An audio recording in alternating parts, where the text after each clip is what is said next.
Safety Committee meeting. I'm joined by my colleague, Pat Hogan, Mayor Gathers, Madam President Helen Hudson, and Councilor Rita Penyawa, and myself as the chair. Chief, we are going to start with today just, and I guess for somebody that doesn't know what's the point of this meeting, is that we had, the city had submitted an application for a grant that would be used to help open Fire Station 7. And that conversation is an element of all of that, of the Fire 7, the application is, as well as we want to know the logic and the need to want to open this. Why do you want to reopen the fire station? How are you going to pay for it? And all of that good stuff. So just walk us through all of that, and then followed by questions. Yeah. When I speak, or it just turns on automatically? It's you on, Roxanne. All right. Good afternoon, everybody. We're here today to begin discussions on the future of the Syracuse Fire Department. I've updated the council in recent meetings regarding our fire department data, and I continue to examine the data as we strive to deliver the best service to our constituents, our visitors, and businesses in the city.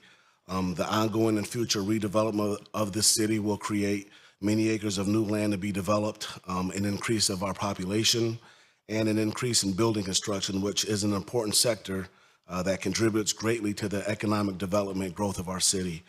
These points, along with dozens of other community projects such as Micron, will have a great impact of the city in our future. It's the responsibility of the fire chief to ensure that we can protect the lives and property of our city.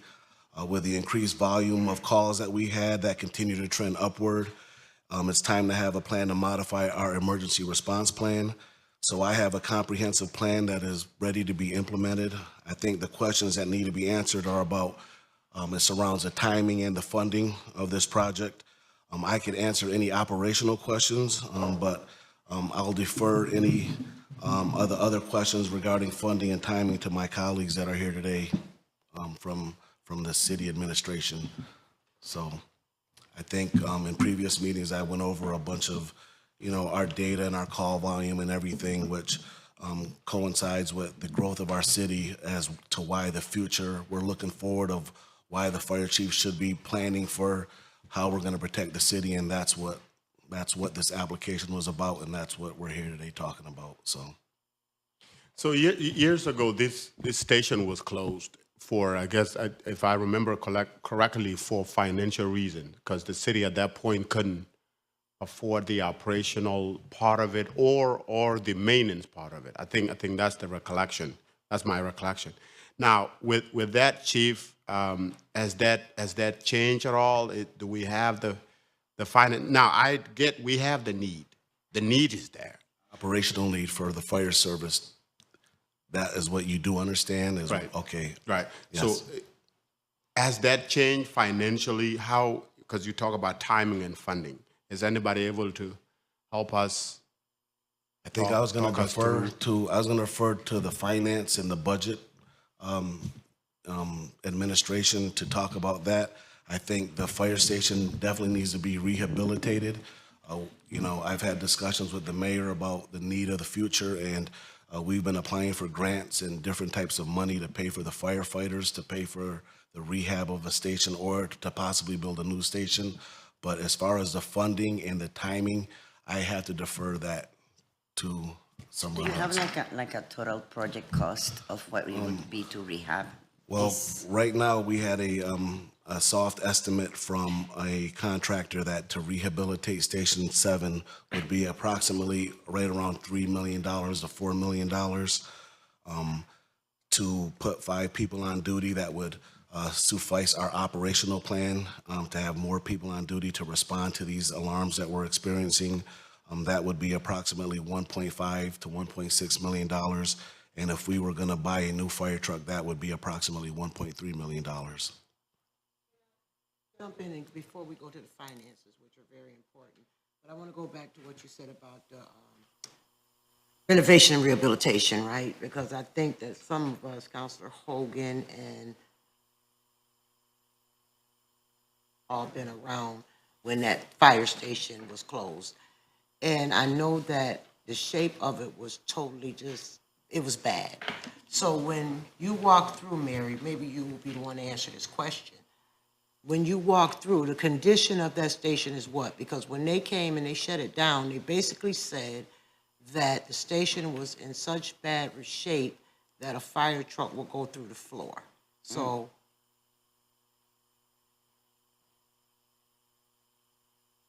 Good afternoon, Mary Robinson, City Engineer.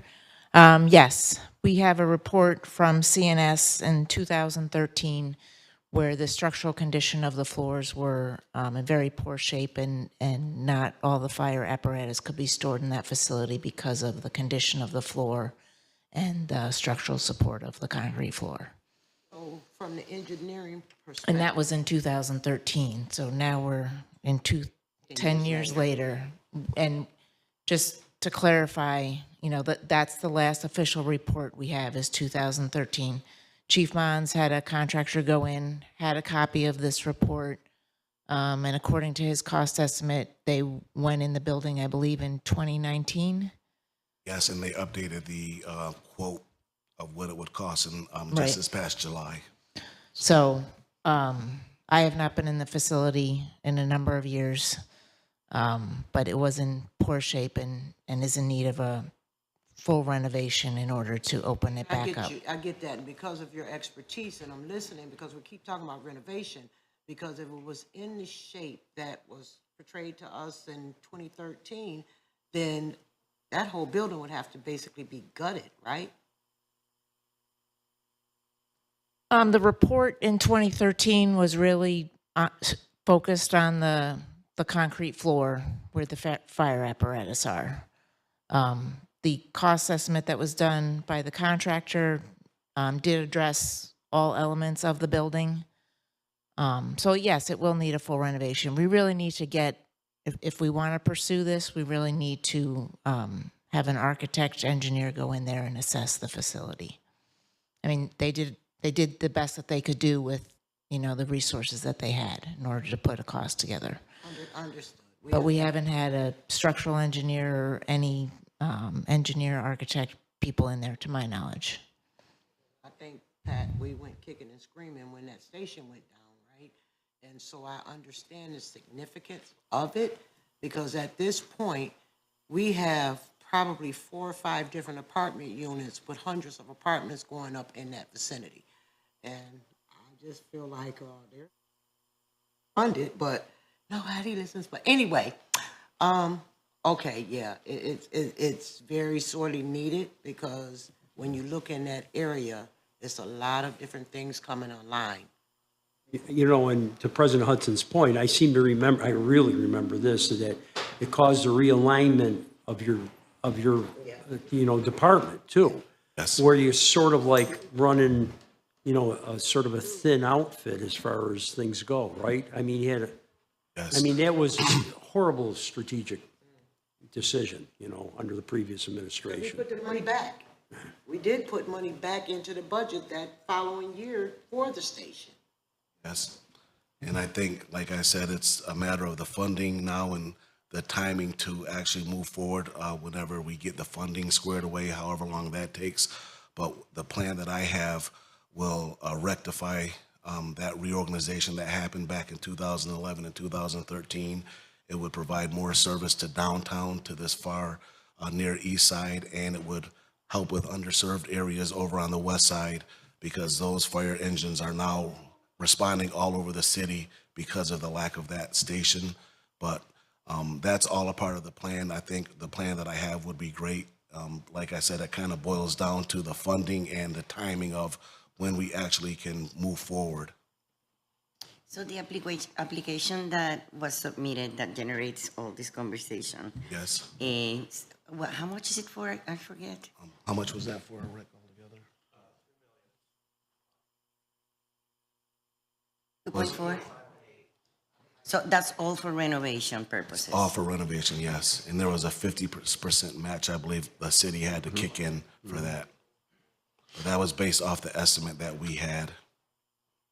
So as we look, assume that we get the resource to renovate this,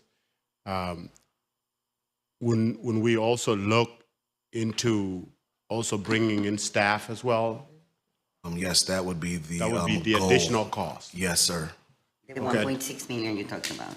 Approximately right around that cost. I'd have to verify that with the finance and budget department, but that's Okay. approximately where we're thinking that would be per year. And 5 people on duty would be enough. Yes, For- I to think, start with. I think that would be a great start to match the economic development and all the increases of population and construction that's going on. So if we can get to that point with figuring out a time frame and the funding, I think our plan would be really, really impactful to our services that we provide. So CNS generated a report in 2013. You got that updated in 2019. 2019, obviously, with inflation, we were not talking about inflation then. It's 'Cause just past July as well. He said just So in past July. 2013, the report that Mary Robinson was talking Right, about right. was an engineering report. Okay. In 2019, I had an estimate from a contractor that came in and assessed everything utilizing that 2013 report. That was before COVID. After COVID, when this discussion started coming up again, I asked that contractor to give us an updated cost based on inflation and anything that might be of concern that needed to be addressed in the quote that we got before. Right. 'Cause the reason I brought this up, we just built a tower, right? And when the tower was estimated, it became double of that, right? Yes. Yep. And I'm just, without like a concrete, number here, I'm thinking that we're gonna kick a can like we did with the tower. Well, Because if this is going to take 3 million, right, with numbers changing every day, 3 million may not be, that probably be at the most minimum. And, so I would, what I'm saying in there, I would really like to see some hard numbers in front of us. I understand. That quote was from July, which was only a month ago. I believe that quote is from, July 13th was that quote. So it was a pretty up-to-date quote. It was July 13th, 2023, and that should take in play supply chain issues, labor costs, whatever was going on a month ago, that should be reflected in this quote. But I agree that if this project ever comes to a point where the timing is right and the funding is there, we definitely have to have the engineering department come through with another contractor to give us a good quote on everything that you're requesting. I agree. Now, While you're listening, let me ask this question when we talk about funding. Frank Kaliva, Tim, one of you guys, right? I just want to ask the question because I know that we've gone to different private entities and had conversations. Have we ever thought about it? I'm going to throw this out again. Have we ever thought about having a conversation with the developers in that particular area that's doing all of the build, since we want to be partners? Not sell, but to maybe, because again, they're buildings that we're going to be protecting. So I'm just saying, maybe the developers might want to put something in with us to help us put this station back up. I think the idea of having other parties in the city help pay to build a fire station is a reasonable one that could be part of like our revenue discussions. I mean, it's not really revenue, but it's like offsetting something. So It's offsetting because I talked to Chief, and what he said is with all these new buildings going up, that the configuration is totally different from what they've been dealing with for the last how many ever years. So they have to train differently to be able to go into these buildings if they're going to fight these fires. So that's an expense to the city because a developer wanted to build 420 units. Would that then become private, public, if we receive donations? It is incredibly expensive for people to build new buildings now. The interest rate's around 10%. Every development over the last 4 or 5 years in this city has got a pilot agreement, housing development. Right. every single one, to make it palatable to build, really. I mean, there's going to be a great desire to build over there. Kennedy Square you have, it just had a building, CITA just gave a permission for a building on East Genesee Street. I mean, there isn't a day goes by where somebody doesn't call me about something over there on the east side. I think here, with the concerns expressed by the councilors and especially President Hudson, my main worry is to plan for this, to make sure when all this building comes, which is going to come with Micron and everything else, is that we're prepared to meet what we need to meet up there as far as public safety goes. Yes, and like I said, I think my plan will address that adequately as this economic development starts to really take fold, and it's just a matter of the funding and the timing of when we want to go forward with this process. But we have to have some sort of a figure. I mean, just Yes. even though if it goes, and then, you know, obviously Tim or Frank or somebody's, we're going to have to come up with a way to fund this, you know, as far as probably bonding for it, I imagine. Tim?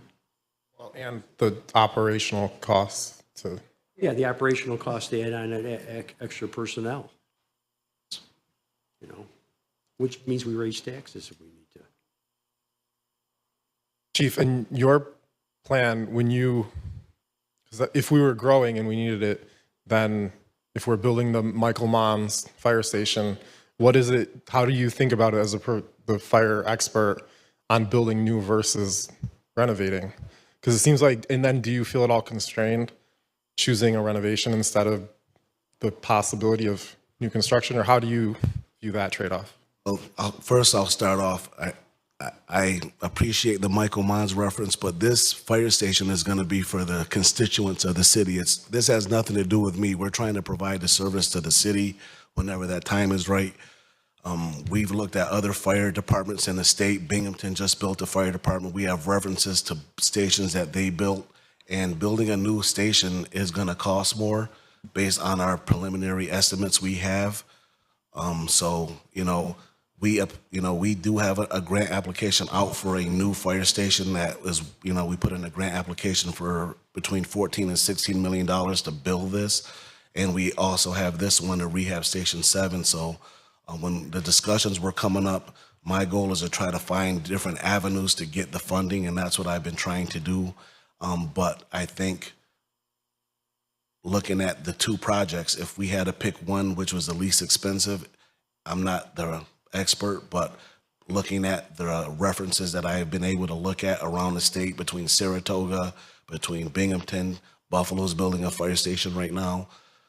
Building a new station definitely costs more than rehabbing an existing station, depending on what the engineers are going to find. But so that's my take on that. And but definitely, I think getting some other people to look at it, maybe getting a secondary or third quote to figure out if our numbers were correct. But the quote that I got, we think is accurate for the need for rehabbing Station 7 in reference to this grant that we applied for.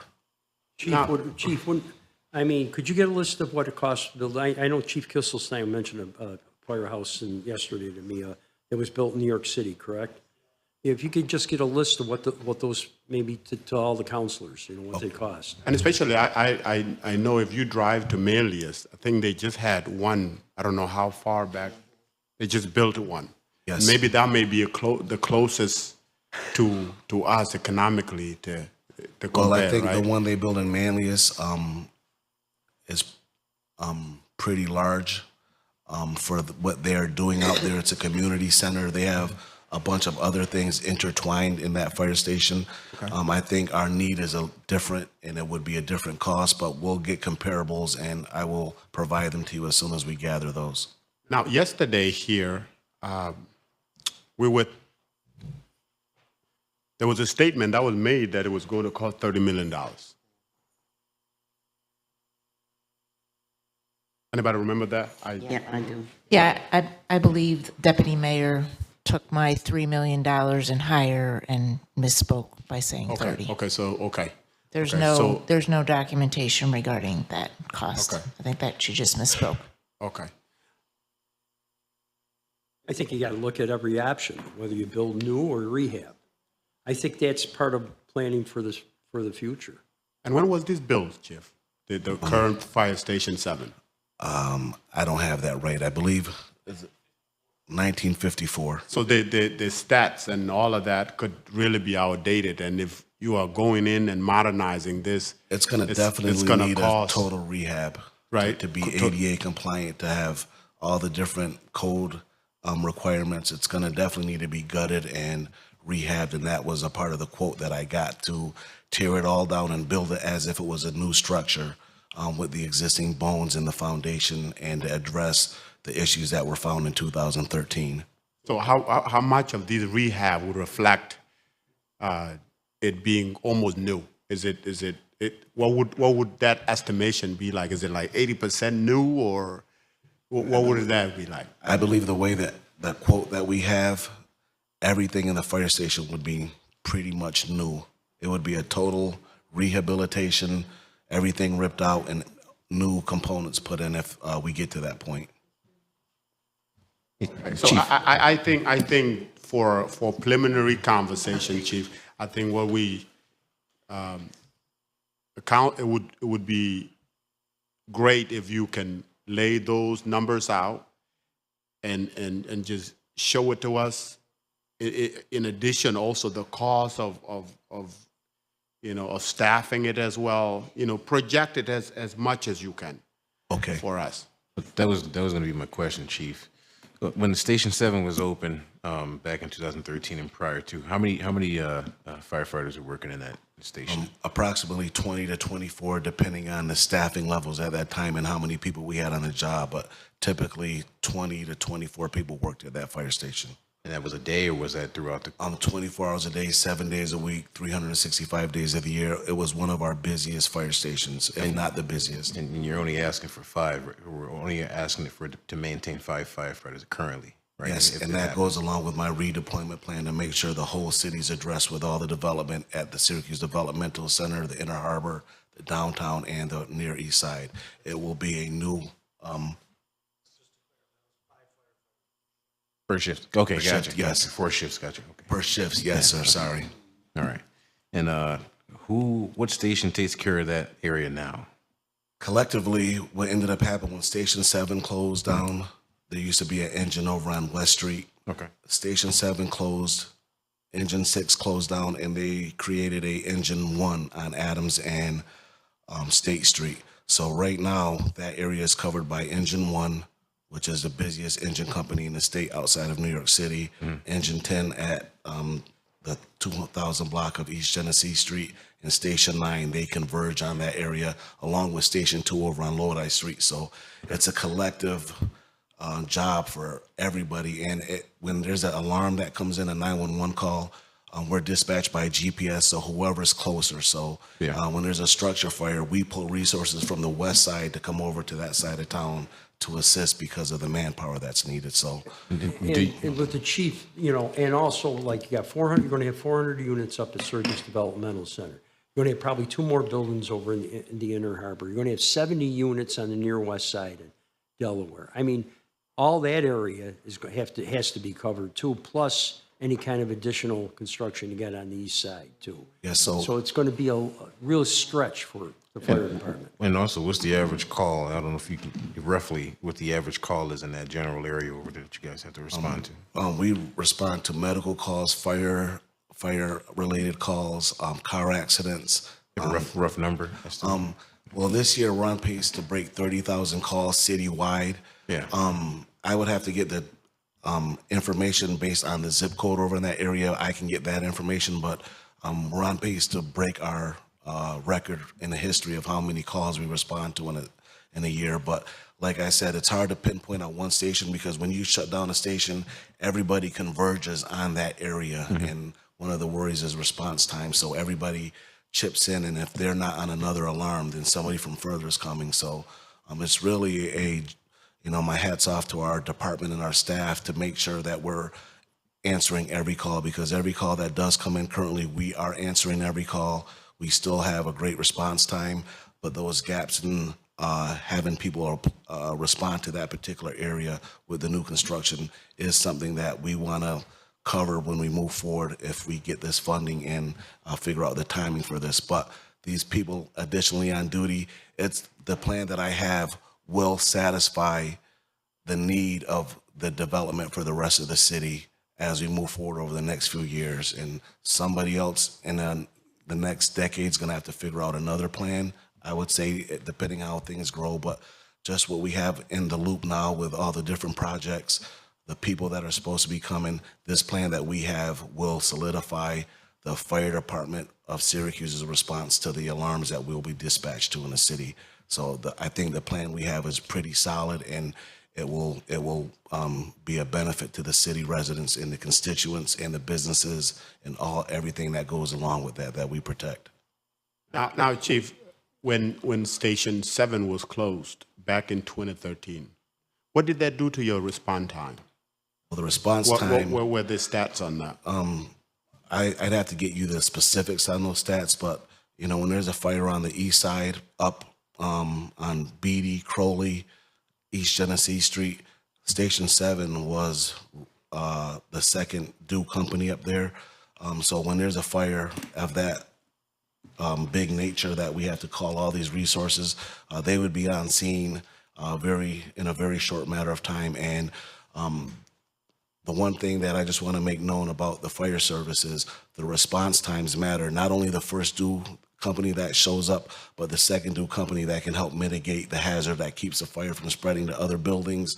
If there's people trapped inside the building, they can go to work and start doing other tasks to mitigate life hazards, to extinguish a fire, and to make sure no exposures are affected by the fire. So I'll get the data on some of the response times and some of the response times we currently have based off that closure. And like I said, Engine 1 was put in service downtown to try to meet some of that need. But, Station 6 was built over on the west side to have an engine company over there, and that currently doesn't occur right now. That's what I wanted to ask you, right? Because I know each station has something different. So the station on Genesee Street, Yes. so if they get a call on that in the east side particular area, where would they come from? Up off of Midler to assist them? So if Station 10, which is at 2030 East Genesee, if they're on another call and there's a call right on Westcott Street, the very next fire station that would respond to there would be over on Sheward Ave or Peel, Midler. right? Yes, so they're coming from across 690. The next station would come from State and Adams, or it would be down on the south side at Station 8. They come up the back way. So based on the call volume, that is what would happen if Station 10 was not in service at a time of a call. Those would be the next responding companies. And then I'm gonna be quiet, but can you do me a favor, one of you guys? I know that, like I said, each fire station has different apparatus. Can I get a breakdown of what each station, who has the engine, who has the pump truck, can I get those breakdowns? Yes, we can definitely get that. And just to be clear about that reorganization that happened in 2013, our rescue company, which responds to every structure fire, they go and they search every building for any trapped victims. They respond citywide to all car accidents. That station on Adams and State Street was built for the rescue company because it's so easy to deploy. But because of the reorganization and closure of Station 7, our rescue company now operates out of West Street. So it's a little time delay for them getting up to the east side or up in the Eastwood area. So my realignment that I have a plan for, it would put them back at Station 1 where they should be. And then the Engine 1 that is currently at Station 1 would go back over to the west side, which that station was built for. And we would put a ladder truck downtown that would be able to respond to any of the high-rise fires or any of the high-rise alarms. And we would basically put everything back to how we think it needs to be covered right now. But that would be the reorganizational plan, to have Engine 7 in service, Engine 6 in service back on West Street, put our rescue company back at Station 1, and we would have a ladder truck station right downtown to address all the high-rise and mid-rise new residential and commercial construction going on downtown. I was gonna touch on that. I said I was gonna be quiet, but not. When you talked about State Street, right, I know for a fact that we're gonna have a bunch of new housing across the street. So that's gonna actually give you more to have to work with, because I know that Syracuse Housing and Blueprint is gonna be a whole new development in a whole different way. So that's gonna add more on your plate when it comes to having response times, and especially for Station 1, because they're centrally located right there, right? Yes, yes. So that's the plan we have in place. I think, based on the financial numbers we have, I'll re-update those and just confirm these numbers. But I think our reorganizational plan that I have ready to implement whenever the timing and funding is right, and I'll go back to those two things, because I think the operational plan, we've been focused on this for a few years now, and I think it's a solid, a really ironclad plan we have to move forward. It's just the two things: the timing of this project, which I think we have agreement throughout the city that we need this, and the funding, we have to figure that out. But our operational plan, there's not much argument with anybody that's a fire expert of how this plan would be effective in our city. With closing of Station 7, where did you put the staff or the? They just were dispersed throughout other places. As retirements happen, you might not have to hire a class and things like that. So the department was reduced, but those firefighters went to other fire stations and were assigned to other stations. And where are you with your numbers now? Do you? Currently, 368 budgeted spots. I think we're at 354 current firefighters. We have 14 vacancies with, I believe, an additional, 4 before the end of the year? We have 4 more retirements by the end of the year and 9 early next year. So we have a vacancy gap between now and the spring, approximately 23 positions. So if you were to reopen Station 7, would this mean that you would have to exceed 368 or to hire more, or would it just mean that you would stay within that and make sure you fill it to 368? The optimal plan would be to add the positions that I'm requesting, the 5 on-duty positions, to supplement the new station and to make sure our on-duty staffing is where it's supposed to be. So what would that do to you? we would be close to 388. I'm assuming around It'll be 388. 20 more? Yes, sir. 20 more? Yes. So that not only the cost of renovating it, but also the cost of personnel as well. Yes, sir. Okay, so those are the numbers I think the council is alluding to, that when you start to go to that direction, make sure you also disclose all of that so we can really assess, the financial impact of this. Like everybody alluded here, the need is there. It's just as a city, financially, can we handle it? I think that's the next question. Yes, I understand. And then the other question is to also look at is, with this station being built in 1954 and with fire code being updated and being new, is it more advantageous to maybe go up a little bit financially and build a new one as opposed to renovating these old one? You know what I mean? Yes. So those are some of the stuff that we would like to see, those comparison. And I have some preliminary data. I'll go back and I'll work with, everybody I need to work with and give you guys some more presentable information Okay. on all that data you're requesting. Well, Mr. Kaliva, where does the administration stand on this? Were you, the mayor, and everybody else as far as procedurally goes? I mean, we know there's a need. We know we have to find money to obviously pay for it if we have a decision to go forward. But nothing's been done, really. I mean, Mary's made an assessment, but really nothing's been done, right? I think you laid it out exactly where we are, Counselor, that the need is pretty apparent. The city's growing, and so the chief's plan to right size across the city makes sense for what's going to happen in the future. But until we have engineerings and the operational plan, it's hard for us to put the numbers to it, but we're committed to seeing if we can make it work and bring it back to the council in a more definitive and clear way. But yeah, I think exactly what the steps that you just laid out, I think, are exactly the right steps. And we're going to walk along those steps, you think, or? Yes, sir. Yep. So Frank, would the administration be looking at maybe bonding for this project?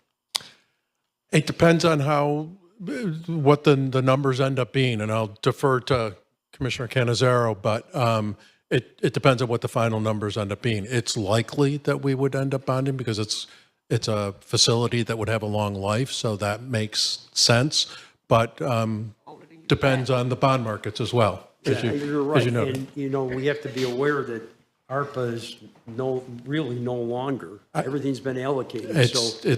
So- Those dollars are gone. So those dollars are gone, so it's Yeah. back to where we were before. It's back to more traditional financing, and the finance markets were still we still have good lending capacity, and we still have decent rates, but who knows what the And I economy is get going to that do. because, this right here is imperative, okay, when it comes to fire, because I don't play with fire. I Sure. get out their way, period. They come and I move.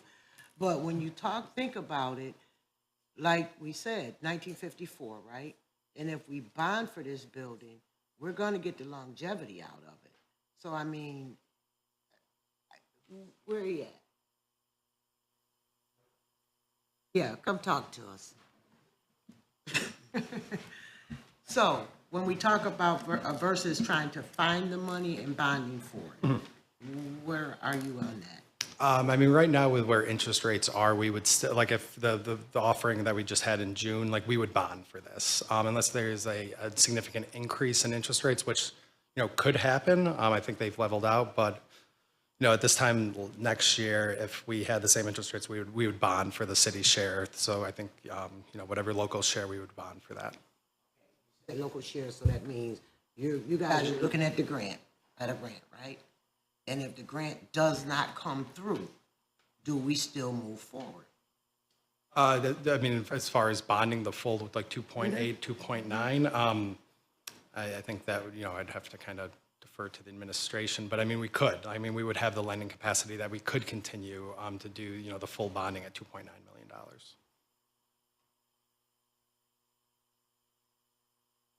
And one more for you, then I'll be quiet again. Okay. What was in 2013, maybe you guys have the data, what was the capacity? How many firefighters did you have on staff? I'd have to go back and look. I don't have that data right in front of me, but I have it in my office. I can give it to you right after this meeting. You said that if you bring on 20 more, it'll take you to what? 384? 388. Or something like that.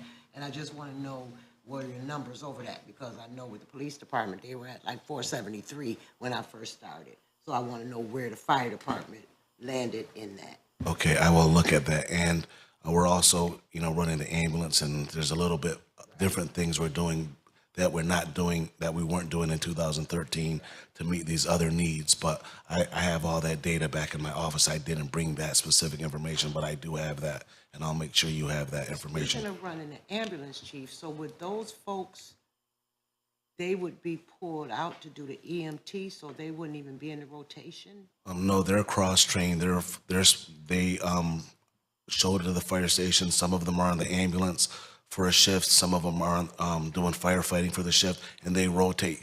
Our ambulance goes to all of our fires, so they are firefighters doing this work as EMTs and doing that work. And so right now I think we've responded to approximately 2,000 calls this year with our ambulance. So it's been very, very busy, but they're cross-trained to provide both those services to our city.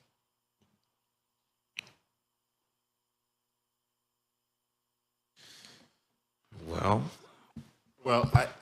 the other part, Chief, as I just think about the numbers, I'm thinking like we're adding, which is a good thing for the community. And as I think of it, I'm starting to think of overtime and everything else that as you add these services, it just how are you with overtime at the moment?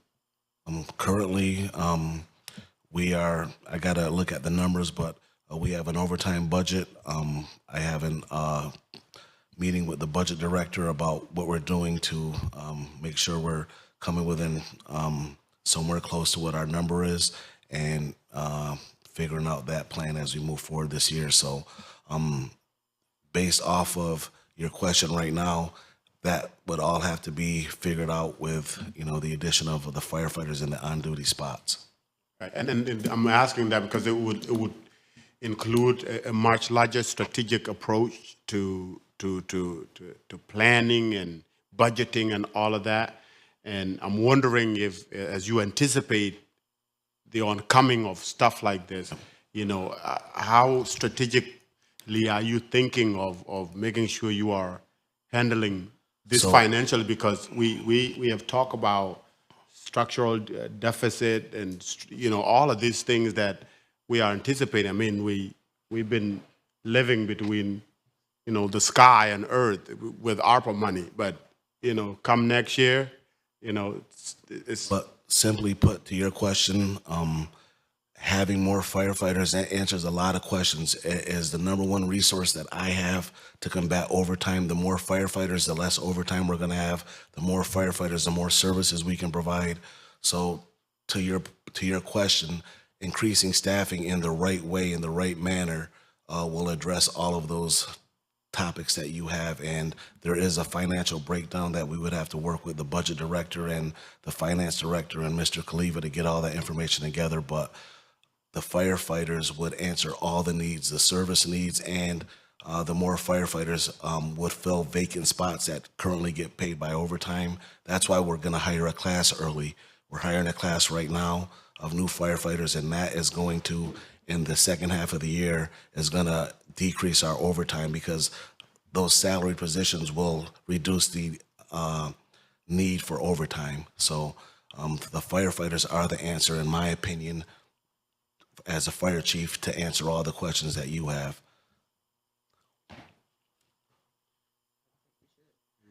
Could you actually, I have another ask.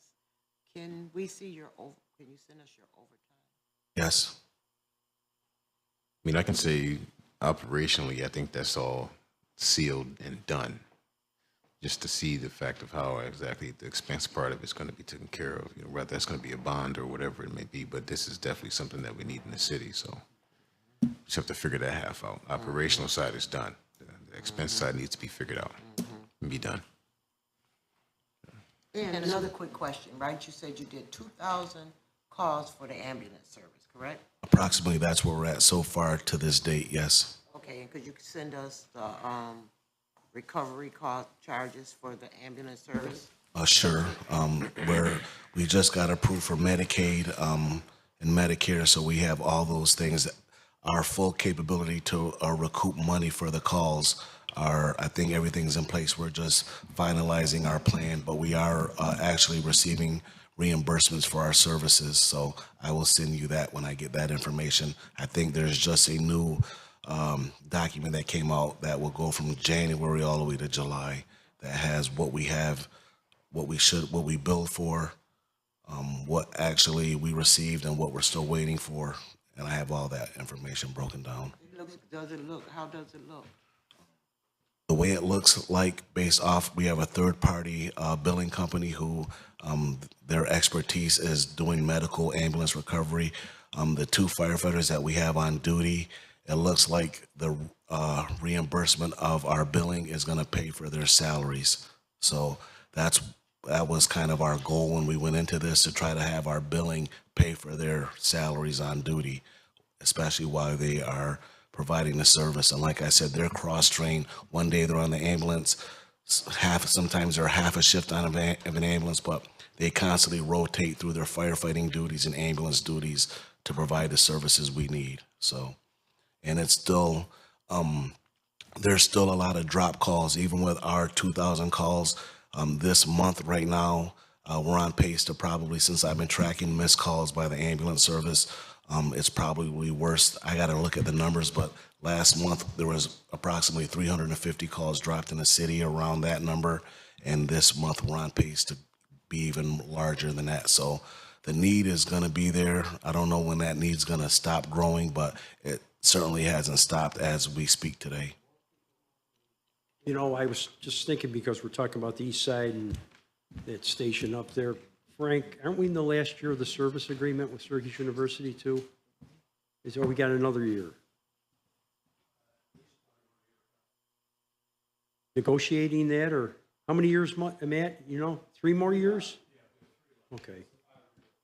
5-year deal? Okay. Maybe we could renegotiate with them.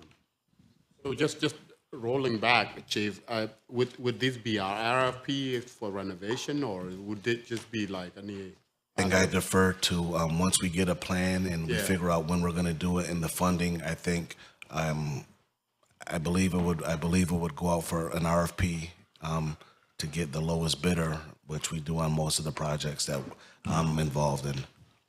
But I'd have to defer to the budget and finance on how they wanna move forward. Finance right there. Budget, rather. Well, either one of you can answer the question. Well, engineering would help make a scope and we would bid it out, is usually how it goes. And most of these items get put in the CIP, so the capital planning starts again in the fall. So it would be a good thing to have the plan incorporated into the capital plan. So, and this item right here is not on capital plan, is it? Is it, Chief? No, there was some types of projects that we had for a firehouse, but they were always unfunded in the capital plan. It was always, like I said, I've been working on this since I've been the fire chief, so it was in the plan in an unfunded capacity. So Another question is, with this being a topic with the fire department for 2 years, we're still waiting on numbers from engineering, right? Is this a holdup where the engineering has to go in there to assess the property, to look and see what needs to be done for us to get a number done? Like, how soon does the administration plan on doing that to move this ball forward? All I would say is right now it's not in the capital plan, and so it has to get put in the capital plan. Okay. And then it has to be placed where it makes sense. So with the time to plan appropriately and then execute.